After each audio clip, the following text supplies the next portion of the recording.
Live. Good evening, everybody. Mike Suleiman here, South Jersey Ford. I really appreciate everyone taking the time to watch us on a first day of February and already flying by 2024. So we really appreciate you watching. We look forward to having everybody tonight for a lovely conversation.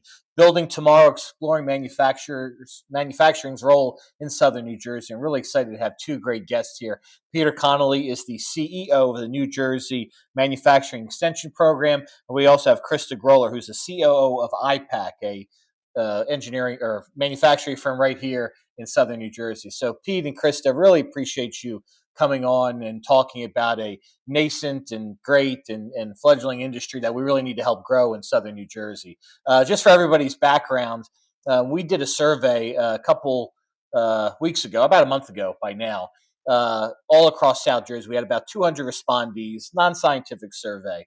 We said, hey, are we over reliant on casino gaming? And I think the answer was overwhelmingly yes, we are.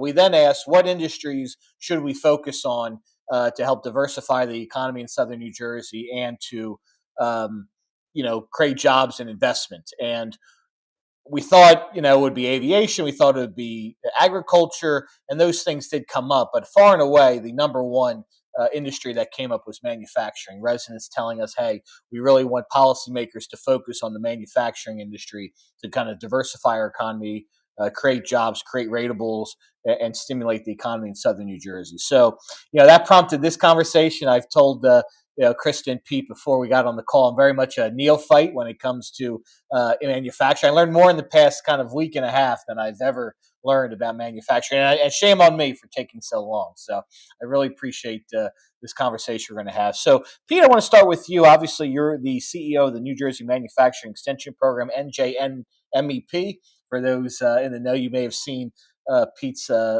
firm's advertisements on NJ Spotlight or things of that nature, really great community partners. But talk to us about the New Jersey Manufacturing Extension Program, what that is, and how does that help manufacturing firms like IPAC, like others in central, southern, northern New Jersey to compete and be viable in the state? I appreciate that, Mike. MEP is a federally funded program. So there's one of these MEPs in every state. And our goal is to help manufacturers in our states become more profitable, and stay in the states that we're in. So we work with there's 11,000 manufacturing companies in New Jersey. We probably have worked with over the last 10 years, 4,000, and we probably deal with about 500 programs with them each year. And those range from lean manufacturing, OSHA requirements, quality control requirements that they need to get certified on. We help them with R&D credits. We help them with succession planning, anything that they need. English as a second language, Spanish as a second language for managers. So we run the gamut of helping those companies. Well, that is great. And shifting over to you, Krista, certainly Pete's kind of at the 100-foot level, helping these firms grow and expand and support them. But, talk to us a little bit about IPAC. I was not familiar with your firm before this, but obviously your deep-based roots in Southern New Jersey, particularly Camden. Talk to us about what IPAC does. And I teased you earlier, we could blame you for the ACT, but high school Mike would have yelled at you. But no, tell us about IPAC, please. Okay, thank you very much for inviting me to be on this roundtable, first of all. But IPAC is located in Camden, New Jersey. We have two facilities. We employ close to 100 people, over 60% of which live in the city of Camden. And as such, we are a HubZone certified business. We are women owned, and IPAC, we manufacture, we fulfill, we structurally design packaging, we fulfill the ACT national exam. We do a lot of educational, printing and fulfillment. And our motto is, basically give it to us, we'll figure out how to do it. So, and we, along the way, thank you, Pete, have been recipients of NJMEP grants. We just actually finished up our last grant in November. And we used a lot of the English as a second language, and we also took advantage of the Spanish for managers. I muted myself. Well, that's great to hear. Basing on that, Pete, I think a lot of folks, and myself being one of them, you have such a narrow view of manufacturing. It's just, the olden days where folks would go into, let's say, Detroit, go and build cars and go home and leave, and all that sort of thing. And it's just become such a diverse sector of our economy, from STEM, from the life sciences, to the great work that IPAC does. Talk about this, how that's changed over the years, particularly in Southern New Jersey, where this term manufacturing is so broad in a good way that it really encompasses a lot of different sectors: transportation, logistics. I mean, it really isn't what size fits all now. You've got a Right. lot of diverse firms in New And Jersey. food is a big one, especially when you look at South Jersey. Food is one of that we look at, and we do a lot of um, work with food companies on the regulations that the federal government put on them that they need to do. So food is actually a big thing. So when we look at what NJMEP does, as I said, there's probably 11,000 manufacturers. Most of them are small companies. Most of them are under 500 people. We tend not to deal with the Campbell's Soups of the world or the Pfizer's. We're dealing with 500 and smaller, and usually smaller than that, less than 100 employees. But South Jersey, when you look at South Jersey, there's roughly in manufacturing 700 manufacturers in south of Camden across through Atlantic City. Just take that in consideration. Bergen County has 1,700 just in that one county. So we are unfortunately, our manufacturing is North Jersey centric, but South Jersey, an underserved community, and we're spending a lot of time working with those manufacturers that down there. Companies like IPAC, companies like Vineland Syrup out of Vineland. There's a South Jersey Glass we're working with, a lot of companies down there that are growing and expanded. One, you have room to move, you have space down there, and you have the educational systems. When you look at Rowan College, Rowan University, Rowan College at South Jersey, Stockton State, so it is growing in that aspect. And South Jersey is ripe for growth. One of the things that I think is holding that back is transportation. That's what I hear a lot from South Jersey manufacturers. New Jersey Transit doesn't offer enough bus service. There's no such thing as train service really down in the South. So those are things that we're trying to work with Senator Testa, his teams, and the South Jersey delegation on talking to New Jersey Transit on what they need to do in the South. Yes, and certainly getting, you can have all the services and business in the world. If you can't get employees and goods and services If you transported, can't get them to where they work, Right. it's and Karen can talk about that much more than I can, or Chris. yeah, please, Krista, talking about, obviously you're based in the city of Camden, a city that certainly had much better now than it was 10 years ago. Certainly has a way to go, but really, improving, and obviously lots been made there with transportation, cleaning the city, things of that nature. But how is it being a Southern New Jersey firm in the manufacturing industry? How is it competition wise? Have you felt the pressure from across the river in Pennsylvania, from other parts of the state? How is it kind of, IPAC's been around for a long time, kind of competing in that ecosystem of, you're competing both with other parts of the state as well as your neighbors in Pennsylvania? Well, I will say, as relates to the transportation, we were in West Deptford, and we moved to Camden in 2017 as part of the Grow New Jersey initiative. And that brought our employees back. They worked where they lived, which was, a big thing for us and a big thing for our employees. In terms of competition, New Jersey has the 5th highest minimum wage in the country. IPAC does pay the majority of their employees over minimum wage, but it is difficult to compete both nationally and locally, with Pennsylvania and Delaware. Like, our costs are much higher. There's a high regulatory burden on New Jersey businesses, and we're being mandated in terms of, and regulated in terms of what we can pay our people, and other people don't have those same numbers to overcome. And Mike, if I can jump in Please. on that, what I hear from most of our manufacturers, the biggest issue they have is regulatory issues. It's red Yes. tape. That is the number one issue I hear every day from manufacturers is we want to stay in New Jersey. We love New Jersey. We have an educated workforce, whether it's engineers or manufacturing workers, but the state doesn't make it easy to stay here. Well, let's talk about And that a little bit. I know, and certainly, anybody who has any questions, please feel free to put them in the chat. I'm sure our panelists would love to answer them.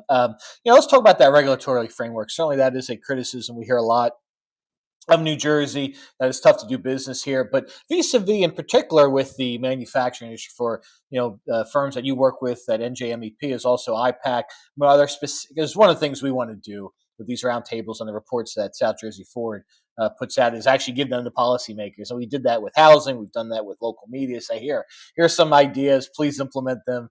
We'll help you implement them. But are there any specific regulations, maybe for Krista, excuse me, that are burdensome for your industry? That hey, if this were lifted, or if a little easier to get this permit, we could really expand and create more jobs, investment in Camden. Is it perhaps that we could talk a little bit about the tax credits? I think certainly Grow New Jersey has been a big help, but certainly maybe streamlining those. And I recognize there was some shenanigans with that years ago. I think that's subsided, which is good. But what are some of the tangible things if a lawmaker is going to watch this after the fact? They can say, hey, I think we should do that to streamline and kind of make things less burdensome. I will say nationally, we are a member of NAM, and there's a lot going on in that arena to, again, help small businesses, help manufacturers. There was something that just passed in the House to bring back the R&D expensing, the accelerated depreciation. So the tax part of it is a burden for sure. Regulatory wise, I would think a lot of it is related to minimum wage, the state, the various unemployment taxes, things like that. And as a small business, typically your regulatory burden is about 40% of your payroll, where nationally at the federal level, it's about 19%. So it's big, and it's big for small companies, and it makes it, we have not had any issues even during COVID retaining employees and bringing more into our workforce. But the cost of labor and the regulations related to it is burdensome especially for small manufacturers. I wholeheartedly agree with Krista. The other one I hear is DEP. Trying to, I've dealt with a number of our manufacturers who are just expanding their building. They're not building a new building, and it's taken them 3 years to get through the DE process. That's just adding, another 10,000 feet to your existing facility that you already have. There was one case, a company was expanding their facility, but also building a facility in Ohio. Took them 3 years to get approvals. It took them 1 year to get approval and build his building in Ohio. Think about that. Yeah, and then that's just the DEP. Then you start dealing with the county regulators. Then you start dealing with your town regulators. It's just, approvals to open businesses in Pennsylvania, it's 10 pages. New Jersey, it's like 400 pages. Mm-hmm. And we need to stop that. And I know Senator Vin Gopal out of Monmouth County has a red tape commission. And he makes a joke. He's mired in red tape just getting the commission going. So That's funny you mentioned Senators Gopal and Test. I think they're the co-chairs of the Senate Manufacturing Caucus. So certainly, it's Senator Test and Senator Greenstein. Oh, okay, got it. But Senator Gopal is on the caucus. Okay, there you go. That's what I got to say. Well, we like Vin anyway, but it's funny to your point that look, I consider myself an environmentalist, but sometimes burdensome, just for being the sake of burdensome, isn't accurate. Right. I think you can protect and where I live in Galloway, where right in the Pinelands, so you're dealing with Pinelands, or if you're on the coast dealing with CAFRA, sometimes it's it's the wetlands, it's the highlands, it's the lowlands, it's like whichever lands you want to be in. But it's just it's Listen, I agree with you. We need to um, understand our environment, but it's just undue. There's just too much, and we need to face that. And so prior to being CEO of NJMEP, I ran a manufacturing company, and every week I got a call from South Carolina, North Carolina, Texas, tax breaks, move here, move there. Right. Krista, I'm sure you get that all the time, also. Yes. And I love Choose New Jersey. They're trying to bring companies from other countries here. Can we focus on keeping the companies here that are here? They want to stay here. Well, let's incentivize them to stay here. Well, let's talk about that a little bit. I mentioned earlier about the tax credits. I know, Krista, you said that IPAC got Grow New Jersey support to go from West Deptford to Camden. Maybe we'll start with you, Pete. How have you seen that? You have the Emerge program, the Aspire program. There's several of them. How have and I know that there's the manufacturing voucher program that EDA has now. In general, how have those programs been to Uh, retain or create and then if there's more to be done, what more MVP, should be done? the manufacturing voucher program was an unqualified success. Started last year. They had 35 million, gave out 34.5 million to 269 companies. They have phase two, which will start on February 12th from the EDA, has 20 million. They're making the process a little bit easier. They had a little learning curve on the Yes. first one, but and you get stackable credits if you're a woman-owned minority business. If you buy your capital equipment in New Jersey, you get credit, and it's up to 250,000. People rave about it. And I saw actually Tim Sullivan yesterday, and mentioned that to him, that everybody we have talked to, and we've touched all those companies that we assist them through the process, have absolutely loved this program. So what does the program do just for lay persons? And we'll go to So Krista. it helps them buy capital equipment to modernize their facility. Got That's it. what and manufacturing was probably the most. The second most was food manufacturers and updating. It could be mills, it could be filtering systems, it could be mixers, it could be CNC machines. So it's up to 250,000. And it doesn't pay for all of it. It only pays for 1% of the equipment, but it is helped. It is greatly enhanced. One Well, of if the they things we gave out almost all their money and they're going to do a second, right I no, they suspect gave they're going to give out all 20 mil. So. this is one of those programs that works. We're hoping for phase three. Don't know what the budget will look like. One of the things we are pushing this year is R&D tax credits for wholly owned businesses in New Jersey. So if all your businesses in New Jersey, we want to give R&D credits, and that bill will be going through probably in March. It'll be raised, but NJBIA, CINJ, the Chamber of Commerce in New Jersey, all behind it. It's based on a New York bill law that they have, and we want to bring that here to get R&D credits. People need to we need to help the companies reinvest in their business. Yes. Well, and certainly send that bill over to us, Pete. We'd love to support it and kind of be on record with advocating for that. Obviously, it's hope that that'll get passed and signed Yep. into law. So Hey, happy to. politics is politics. You never know what's going to happen. Yeah, happy to help there. So, Chris, to talk about how the tax credits have helped IPAC, that process, how that worked transitioning from West Deptford to Camden, and just talk about how, as a practical recipient of those tax credits and tax incentives, again, I recognize they got a bad name over the years, but obviously they're necessary to compete, particularly with you, where you're across the river, you're at 3% income tax, quicker and easier to do business. How have those worked with IPAC? And do you see any improvements? Do you see any modifications that need to be made to help with other businesses?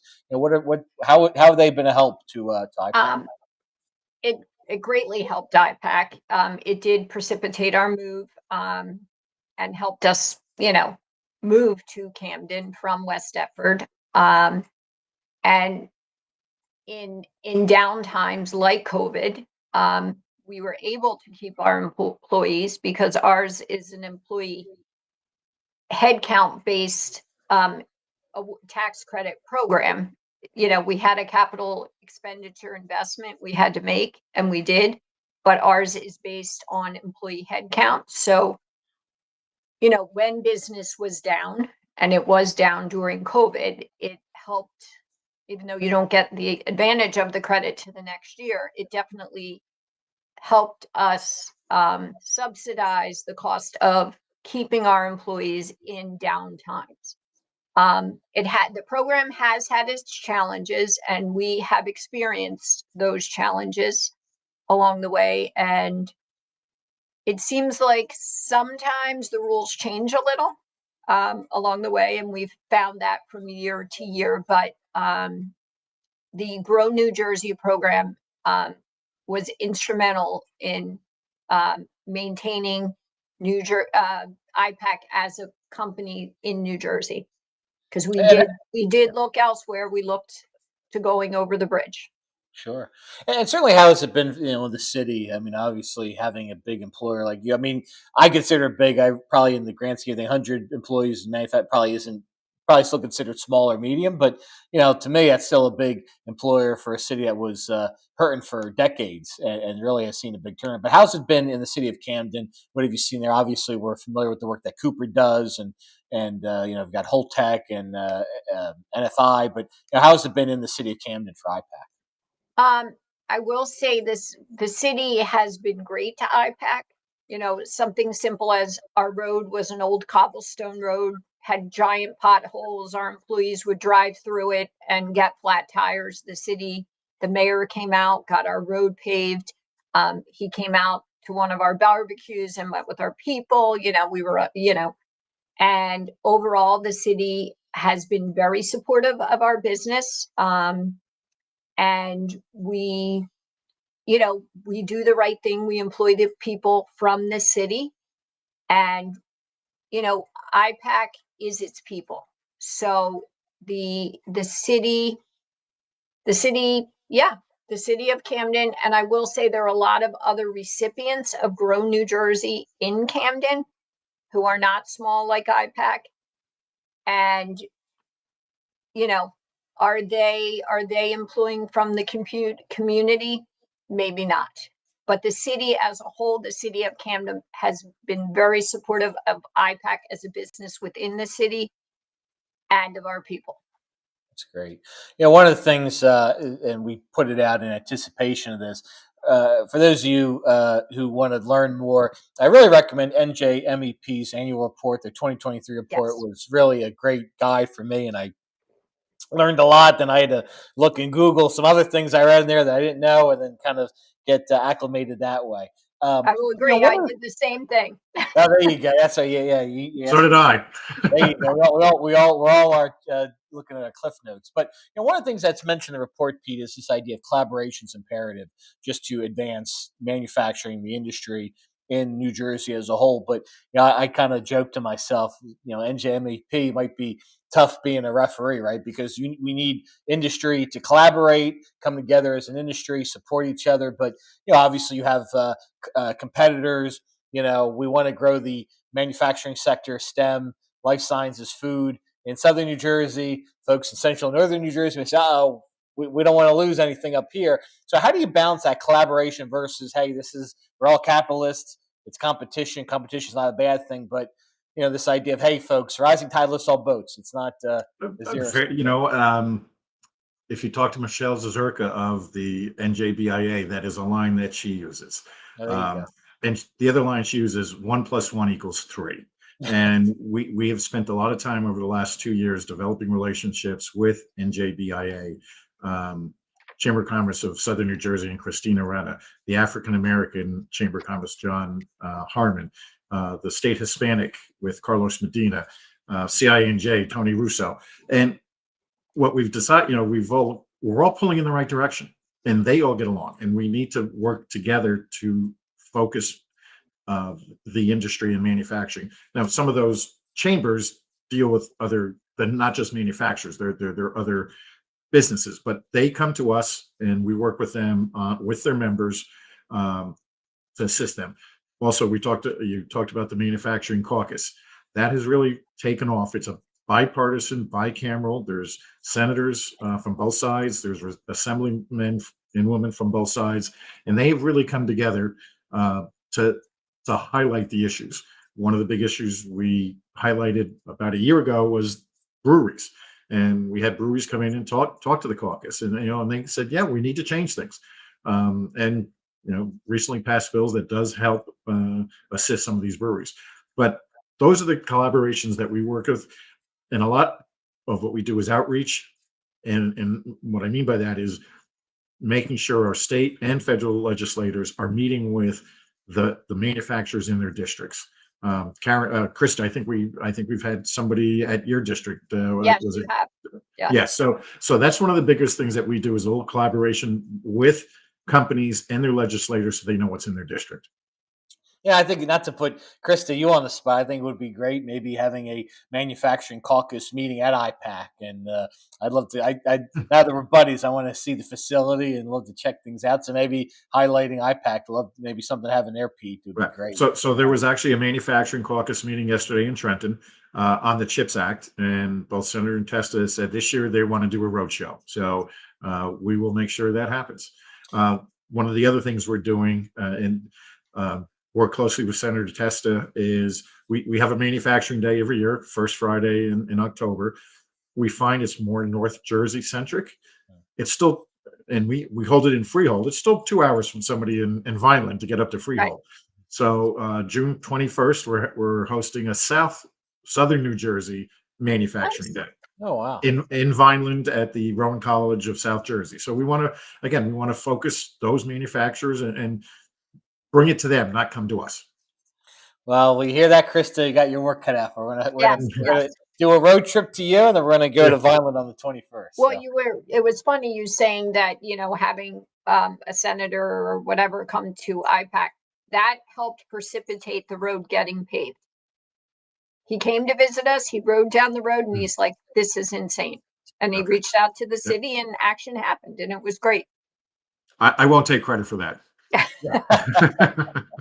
No, well, but we work, like I said, we've been the recipient of actually 2 or 3 grants, I believe, from NJMEP. We did our ISO through NJMEP, and most recently, I think we had 12 or 13 different courses we did through the grant. And we also work very closely with South Jersey Chamber of Commerce and Christina Renner. We helped support the summer program last year, Mhm. where the teachers came out. We met a lot of, people within the community as teachers, and that was a really great experience. And we made a lot of good connections, and they reached out to us and said, you know, maybe our people could come work here if they're not like on the college path or whatever. It was really good.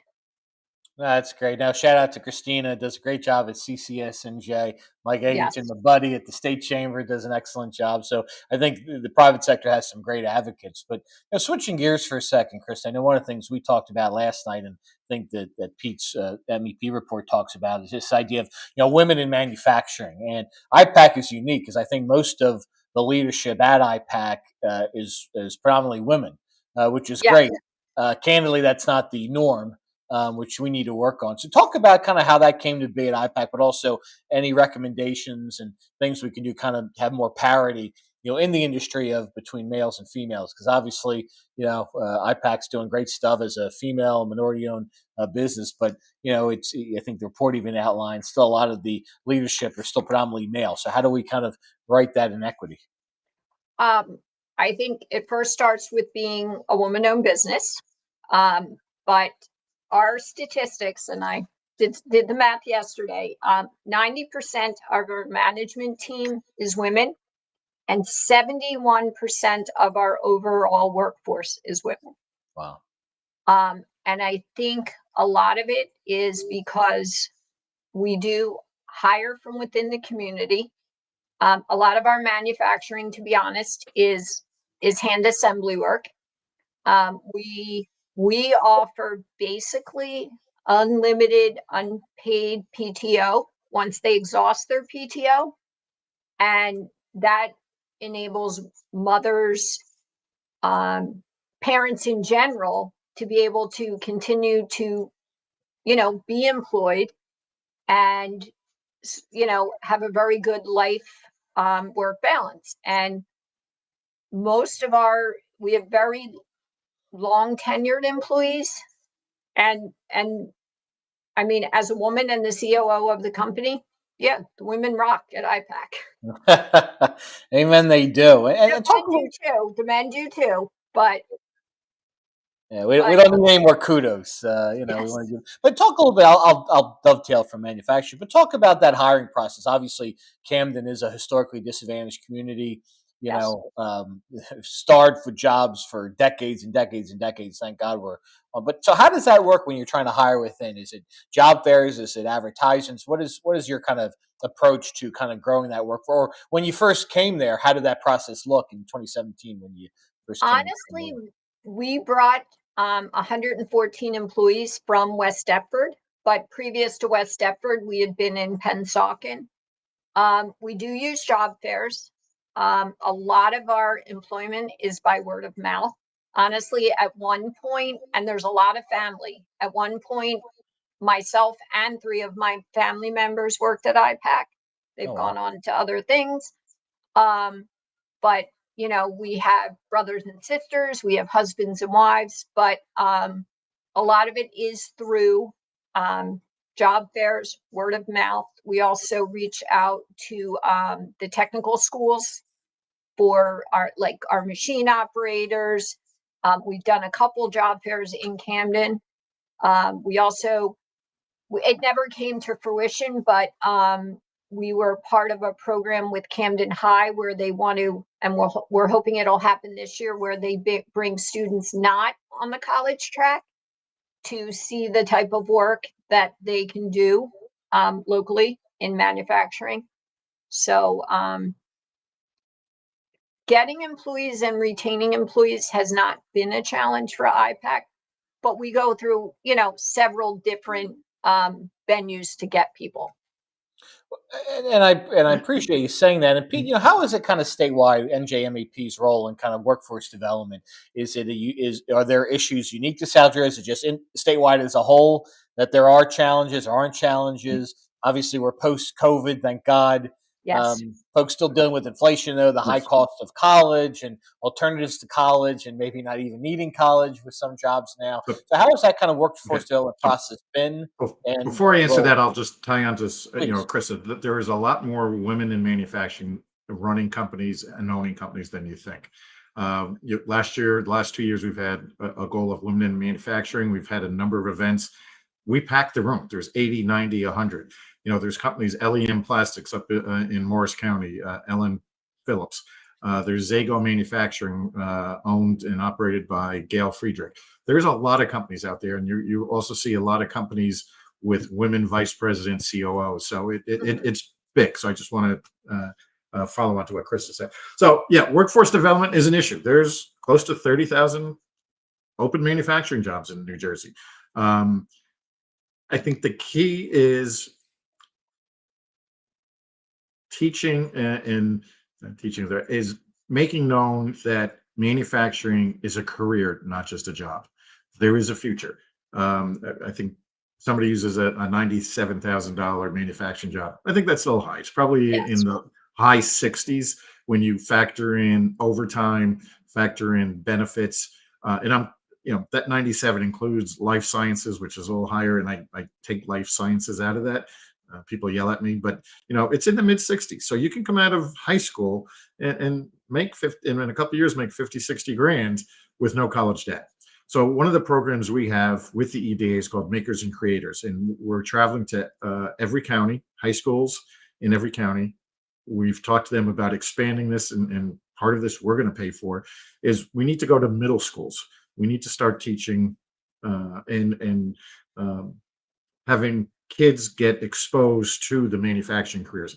It's pretty high tech. So what we've done is we now have an RV and a box truck that has portable equipment in it: 3D printers, skill bosses, CNC machines, 3D welders, robotics. There is no more wood shop in high schools anymore. There's no more automotive classes. So we're bringing that to them. And the other thing I've talked to Tim Sullivan is it's just not the high school, the kids. We need to start teaching parents and guidance counselors. that manufacturing is a career, that not everybody needs to go to college. When I grew up, that was, Yes. 40 something years ago, you got to go to college. No, you don't need to go to college. There's careers out there that you need. The dropout rate freshman year is close to 40% of college students. So we want to start immersing uh, our seventh and eighth graders and ninth and 10th and 11th grade that there is a career, and it's just not that old dark machine shop that you're used to. They're modern. IPAC's facility is modern. There's a lot of things that people don't understand, and we need to get a better awareness and take that. And so instead of them coming to us, we're taking it to them.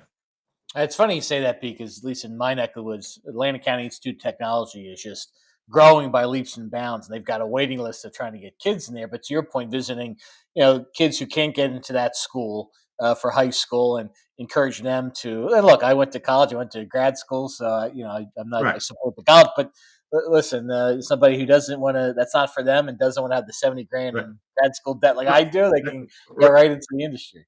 I graduated, date myself, 1979. You didn't think about county college. County colleges is our opportunity right Yes. now. Yeah, and I think You know, certainly the Burlington, that they automatically go into Rowan University afterwards. So it's a 3+1 year, and you graduate with a degree from Rowan University. But you can do a lot of your undergraduate stuff at the county college. Much more Well, no. cost effective. Please, Krista, go ahead. no, I was saying, my doing the RCBC program, which is, what I'm familiar with around here, they can go to college much more affordably than a traditional 4-year degree. And that's Correct. key, because the gap between college educated people and, people in the workforce that aren't, is shrinking. So you really, the advantage of that degree, except, if you're going to be a doctor or something, you really have to think about the money you're spending on your education. Right. So the County College of Morris has an advanced manufacturing center where their students come in, and it's a 12,000 square foot facility with all the machines, everything they do. So we're working with Dr. Keating of Rowan College, South Jersey, to replicate that in Vineland. Oh, that would be awesome. Oh yeah, absolutely. The president of County College of Morris is like, "Hey, listen, we're 150 miles apart. We're not competing with each other. You handle the South, I'll handle the North." And Senator Testa's fully behind it, and we're helping him get the money. And what we said to him is, "You get the money, we'll get companies to help put equipment in that facility." So, and it's badly needed down there. And again, that'll be the focus of our South Jersey Manufacturing Day, of hopefully kicking off that Dr. Keating can, what he's doing down there, and it's greatly needed. It's funny you mentioned, because I did I think it's still around the STARS program. So I got my associates at Yep. ACC, then went run. And at the time, as a kid, I hated it. I said, I don't want to do that, but Good. realized the crap ton of money I saved afterwards. I said, that was probably a good idea. But you mentioned, Pete, that so I went to Rutgers, and obviously I'm very familiar with the life sciences, and obviously Rutgers and New Brunswick, J&J, and the pharmaceutical industry is huge. But if you kind of look at the map of the life sciences industry, it's the I-95 corridor, right? And just kind of northwestern New Jersey and southeastern New Jersey kind of have these dead zones, and there's not enough action. So, does South Jersey kind of lend itself? I make the argument, with the tax credits, cheaper cost of living, cheaper property taxes. Certainly, we need to develop the workforce, and I think that's a big negative, respectfully, on South Jersey, which I think we need to work on. But is there opportunity for growth in those industries down here, or is there just the proximity of New York and Philadelphia, where that I-95 corridor just naturally is just a much better fit? You're not going to like my answer, but no. Okay, well, we like honesty here at South Jersey. That's fine. I don't see, and we don't deal, we do deal in life sciences and pharmaceuticals, but it's on a much lower basis. We're not dealing with the Pfizers or the Mercks. Everything that we do, they can do themselves. But we really don't do pharmaceutical manufacturing. What we do is pharmaceutical R&D. And, the workforce tends to be in northern New Jersey. Whether it's the Morris County, Somerset County are probably the two biggest places that go, and I don't see them moving down south. Appreciate the honesty. I mean, I think Yeah, listen, we need I practical try to call solutions. them like I see them, but that's but Rowan and Stockton have grown. I mean, and Rowan with the Cooper Hospital with the veterinary, you may see that start to change. And Spira Health has grown. That none of that was down there. Now you're starting to see bigger hospitals. You may see that. I don't see it in the foreseeable future, at least not in my time frame. And we have great engineering schools. We have great engineers. They tend not to stay in New Jersey, though. That's the problem, and we need to keep that brain here. Well, to your point, for Krista, I mean, obviously, you knew Rowan. Rowan's got an excellent engineer. So I joke with the new president of Stockton. I wish Stockton got an engineering school, because I think that would be incredibly important for Yeah. our region. But Well, how is it working with? You didn't have Henry Rowan. They gave him $100 million. Yeah, exactly. Tell Harvey Kessler to open up his checkbook. Right. No, I say that in jest. But Krista, talk about kind of the partner to partner, the business to business in Camden, that western part of South Jersey. Obviously, you have a lot of behemoths. Cooper, Holtec, Subaru. Obviously, even Cooper's acquiring Cape Regional, so the Eds and Meds is big in that area. Obviously, Rowan and working with the partners in higher ed on Rowan College of South Jersey, as mentioned. So, how has it been IPAC working with kind of the other major players in the region to grow your business, to help the region as a whole? How has that collaborative process been? I would say that we have made inroads in some of the bigger businesses in the area. We do work for Cooper. We are constantly working, with the Subarus and other of the bigger companies in the area to get in, get the meeting, show them what we do, and get the business and see how we can add value to their business. So, and when talking about the life sciences, where, clearly we're not working in the actual pharmaceutical side, but IPAC for years has worked with some of the really large pharmaceutical companies doing patient starter kits. We do fulfillment for, new drugs, the patient information statements, those sort of things. So we do printing and fulfillment for those sort of things. And that's what we're working really hard, and with the city, to try to get into help other of the larger businesses. We haven't really had any real exposure with Holtec. Definitely Subaru, Campbell Soup. We do work with another big company, Resin Tech, that just came to the area, and Action Pack, which is they do a lot of food kitting and some I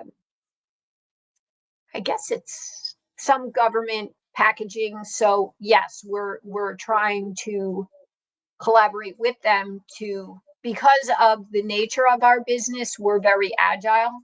And we are the company that if somebody comes to us and says, we need this, we need it done quick, especially like a print job or something. We're not a big R.R. Donnelly where it's going to be 2 weeks before we can get you into the schedule. So yes, we're working very hard to collaborate with those companies, and the city facilitates meetings and things between ourselves and the larger companies in the area.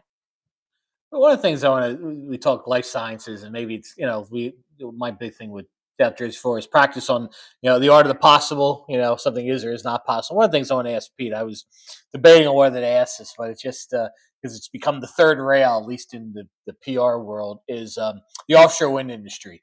Obviously, that could be a big source of jobs. Ørsted crumbled and went away, and I'm grumpy about that because I just think I think they misstated their financial position, but that's another topic for another day. But obviously, the BPU just greenlit 2 new projects. Obviously, you got the port in Salem and Paulsboro. Has this tumultuous state of the offshore wind industry the last few months, how is that affected, or would that affect kind of manufacturing in general? Obviously, it came in with a lot of promise, but you know, could is what passed prologue, and hopefully that doesn't happen. So But offshore wind's going to happen. Let's be honest, it's going to happen. Will it happen this year, next year? It's going to happen. I get asked that a lot. What about the whales? I go, that's not my issue. That's you politicians in Trenton can handle that. My job is, if offshore wind happens, how do we keep jobs in New Jersey? That's my goal. So if offshore wind doesn't happen, I'm okay. If offshore wind does happen, I want a seat at the table to make sure that our companies Right. and our employees are getting jobs. That's my objective, and especially in South Jersey, because that's where it's going to come from. So we have worked. Orsted, to be honest, never wanted. They just slam the door in our face every time. Attentive Energy, Atlantic Shores, Leading Light. We have done already some supply chain optimization for them. They want to look at small minority women-owned businesses. What is out there? We have a database full of that. We gave them, actually, we just delivered it yesterday to both of those companies.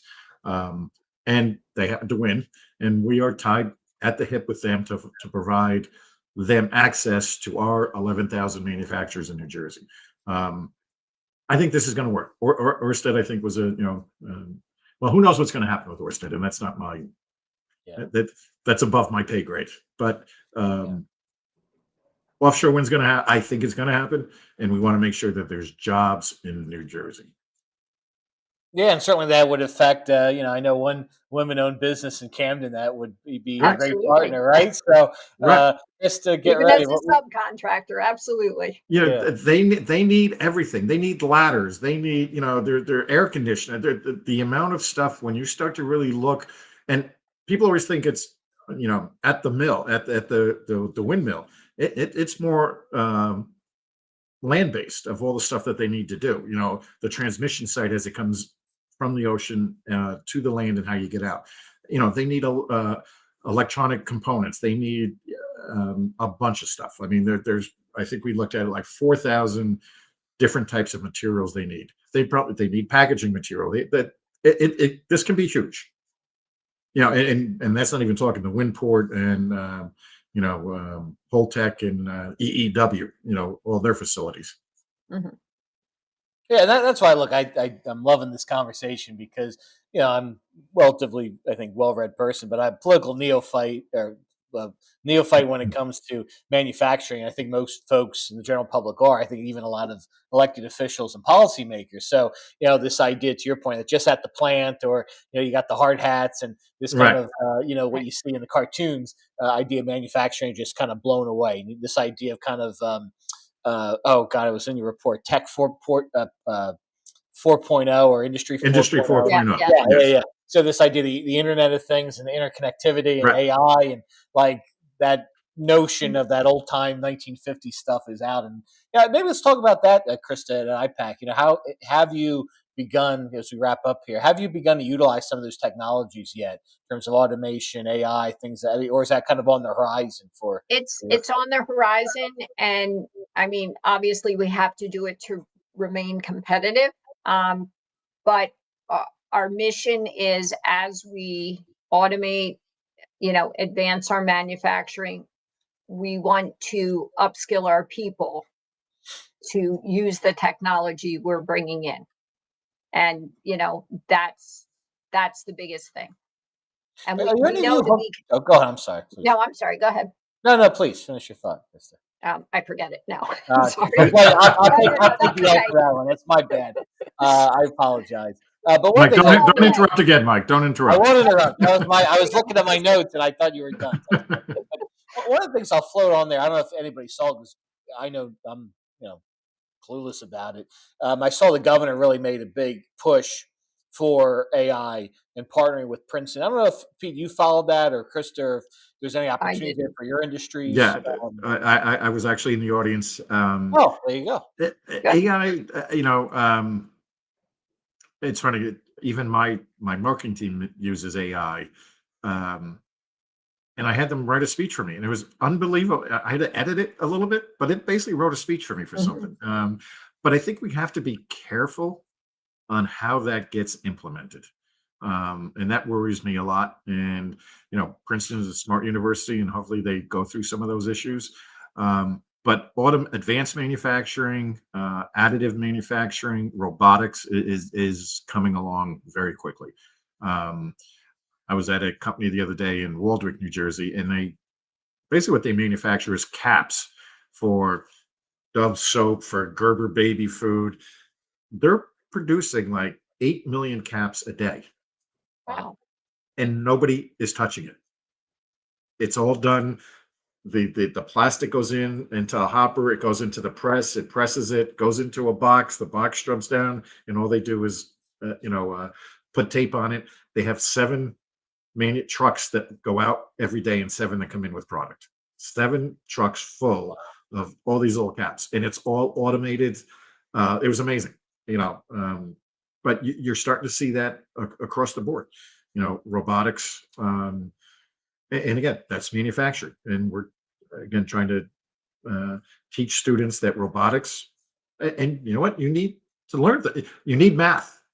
Everybody hates math, but no matter what you do, whatever career you're in, you're going to need math. Yep. Start learning geometry and algebra, because you know what, it's going to come back and haunt you later. Amen to that. Well, I think that's, and I think all of us need to do a better job of kind of getting that out there for the industry, because I had no idea about that, Pete, and I was unfamiliar with IPAC. So, for us laypersons, I mean, that's incredible, and that's what we need to push more. That's what we want more of in the southern part of the state, quite frankly. Those sorts of firms and collaborative efforts, and hopefully that 8 million goes to 10 million or something. Right. Crazy. And robots and automation doesn't get rid of manufacturing people. It takes you to the next level of doing things. And that's what we're trying to teach people, that automation is good. I always say more engineers and less attorneys, right? That's what we need. Right, Right? right. So as we wrap up here, and I really appreciate the time. Really, I learned a lot, and I think it's a basis for future reports. And we'd love to hook up with the event in June. Obviously, we're taking a road trip to Krista's plant for Absolutely. Camden. I don't know if you ever been, Pete, but we'll probably go there and then go to I have Donkey. not, but my team has been there many times. Good. Well, We're going to very go proud and of go it. to So Donkeys we're afterwards. always welcoming visitors for Yeah, sure. Okay. and I do think maybe with Testa and the Green Sign, maybe having a meeting there would be great, even if it's just a road show, maybe in the summer. That Oh, would be great. Love to visit and check it out. But if you, I'll end with this, Chris. If you had a magic wand and said, "Okay, we want to grow and expand, grow manufacturing in Southern New Jersey," you're in your firm, other firms, what are just one thing that you would do to say, "Aha," abracadabra, and here it is. Lessen the regulatory burden, and honestly, partner more with the bigger companies that are located near us. Well, hopefully we can help with the second one, but Yes. certainly with the first one, that's going to be a lift that we need Right. to work on collectively. Yeah. But it's a wish. Sure. No, look, and I think that's the purpose of this, is to explain to folks how important manufacturing is in Southern New Jersey and how it could even help grow even further, but it needs help. To your point, Pete, one or two things. Won't hold it against you if any legislators are listening, but you know, we did have a governor when he took office a number of years ago said manufacturing in New Jersey is dead. Actually oh, said that, and we need our government, our state legislators to realize we're the breadbasket of New Jersey. This is what keeps people Yeah. working. For every person that is in manufacturing or any job, 4 more jobs are created. So if you lose one person, you're losing 4 other jobs around you. Whether it's the dry cleaner, whether it's the pizza place, you take one person out, it's a domino effect. So amen to that's that. Well, we yeah. appreciate everybody. Go check out IPAC. I think you're on social media. I know you have a website, IPAC. Yes, we do. And NJMEP, again, we'll probably put it in the link afterwards. Highly recommend look at their annual report. I don't know, any timeline, Pete, on the 2024 report? I look forward to checking that soon. So. I do have, it'll probably come. No, this is last year's, not this year's. It'll probably come out in late March, early April.